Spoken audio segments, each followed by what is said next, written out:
Assalamualaikum warahmatullahi wabarakatuh. Perkenalkan, nama saya Gina Karmila.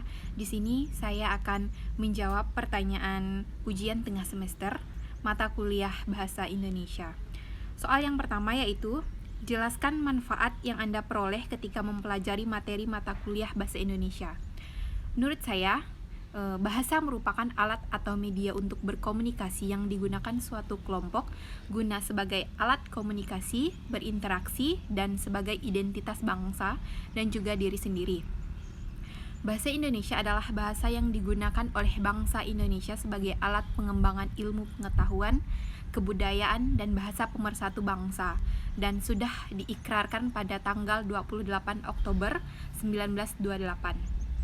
Tujuan mempelajari bahasa Indonesia itu sendiri adalah untuk mengembangkan kepribadian mahasiswa, mengasah kemampuan berbahasa, tidak membiasakan plagiat, memahami bahasa baku dan tidak baku, mengerti bagaimana membuat makalah, artikel, karya ilmiah dengan benar dan baik.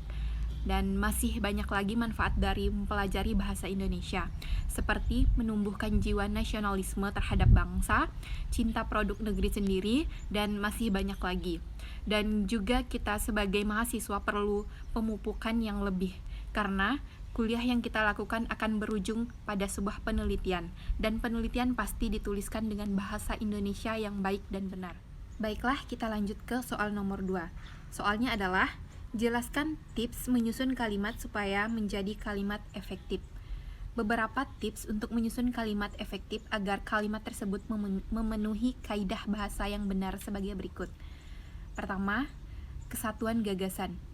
Kesatuan gagasan yang dimaksudkan di sini adalah dalam menyusun kalimat efektif harus ada beberapa unsur seperti subjek, predikat, objek, dan keterangan yang dapat membentuk suatu kalimat. Contohnya, ayah sedang membaca koran di teras belakang. Pada kalimat tersebut terkandung subjek yang biasa disingkat S, predikat yang biasa disingkat P, dan objek yang biasa disingkat O, dan keterangan tempat biasa disingkat K. Kedua, kesejajaran. Makna dari kesejajaran adalah di dalam kalimat memiliki kesamaan imbuhan. Contohnya, Andi membantu nenek itu dengan menyeberangkan ke zebra cross. Pada contoh tersebut, adanya kesamaan imbuhan, yaitu imbuhan membantu, dan menyeberangkan.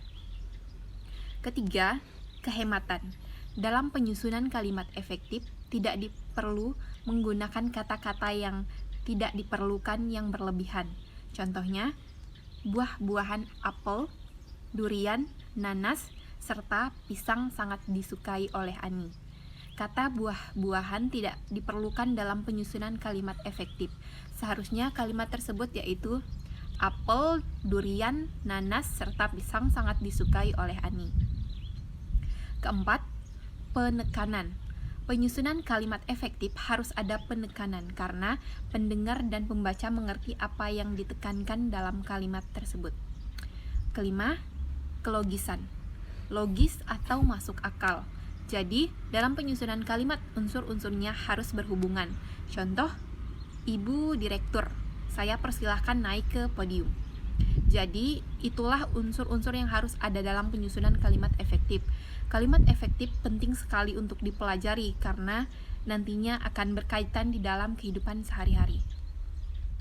Baiklah, kita lanjut ke soal nomor 3. Soalnya adalah, bacalah dengan seksama skripsi yang Anda temukan, jelaskan tentang kesalahan penggunaan PUEB, dan buatlah perbaikan paling sedikit 5 halaman skripsi yang Anda temukan. Baiklah, pada lembar 1, pada bagian latar belakang di paragraf kedua ada kata disampaikan, yang mana di-nya itu dipisah. Seharusnya tidak ada spasi antara kata di dan sampaikan, karena disampaikan menunjukkan kata kerja yang diberi imbuhan. Dan kata materi seharusnya menjadi materi. Pada lembar kedua, di paragraf pertama, setelah kata ini seharusnya diberi tanda koma, sehingga menjadi selama ini. Seharusnya kata tahu itu ditulis menjadi mengetahui agar lebih efektif. Dan kata proses seharusnya menjadi proses. S-nya itu tidak boleh double, harus dihilangkan satunya. Pada lembar ketiga, kata ialah akan lebih baik diganti dengan kata adalah. Kata semakin, semakain seharusnya menjadi semakin. Dan kata menyuaki seharusnya menyukai. Setelah kata puisi, sebaiknya diberi tanda koma. Pada lembar keempat, kata karena akan lebih efektif diganti dengan oleh. Dan pada lembar kelima, kata di lapangan seharusnya di-nya itu dipisah karena itu menunjukkan tempat. Setiap imbuhan di harus dipisah ketika menunjukkan tempat. Kata penulisan seharusnya diganti penelitian. Baiklah, kita lanjut ke soal terakhir, yaitu soal nomor 4. Soalnya adalah jelaskan 7 kata serapan dari bahasa Sanskerta, Cina, Arab, Portugis, Belanda, Inggris, dan Jepang. Sertakan makna dari kata tersebut dan situasi penggunanya. Baiklah, kata serapan adalah kata yang berasal dari bahasa asing yang sudah diintegrasikan ke dalam suatu bahasa dan diterima pemakaiannya secara umum. Sementara arti kata serapan menurut KBBI atau Kamus Besar Bahasa Indonesia adalah kata yang diserap dari bahasa lain. Kata serapan dari bahasa Sanskerta. Contoh katanya adalah windu. Maknanya adalah 8 tahun. Dan situasi penggunaannya misalnya sudah sewindu Wisnu tinggal di Yogyakarta. Selanjutnya kata serapan dari bahasa Cina. Contoh katanya adalah kongsi. Maknanya melakukan kerjasama. Situasi penggunaannya misalnya kedua perusahaan tersebut telah sepakat untuk melakukan kongsi. Selanjutnya kata serapan dari bahasa Arab. Contoh katanya adalah absah.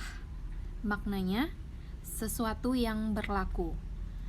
Situasi penggunaannya misalnya peraturan itu bersifat absah sehingga tidak bisa diganggu gugat lagi.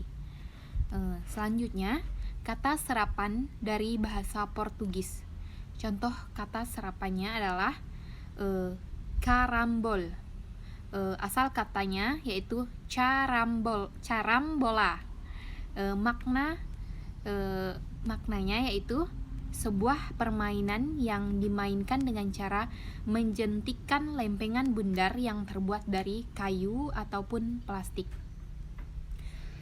Situasi penggunaannya misalnya bapak-bapak yang ada di pos ronda itu sedang asik bermain karambol.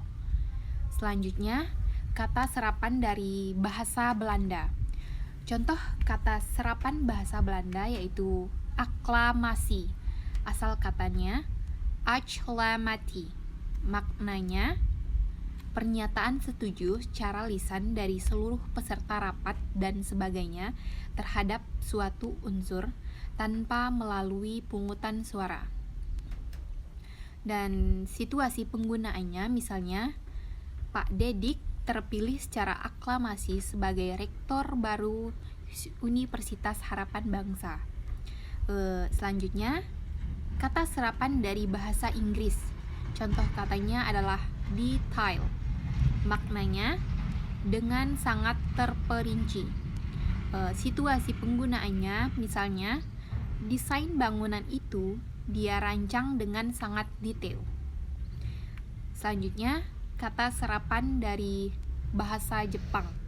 Contohnya gobo. Maknanya umbi tanaman seperti wortel. Situasi penggunaannya misalnya ibu ke pasar membeli gobo. Sekian jawaban nomor 4 dari saya. Terima kasih. Wassalamualaikum warahmatullahi wabarakatuh. Dan terima kasih.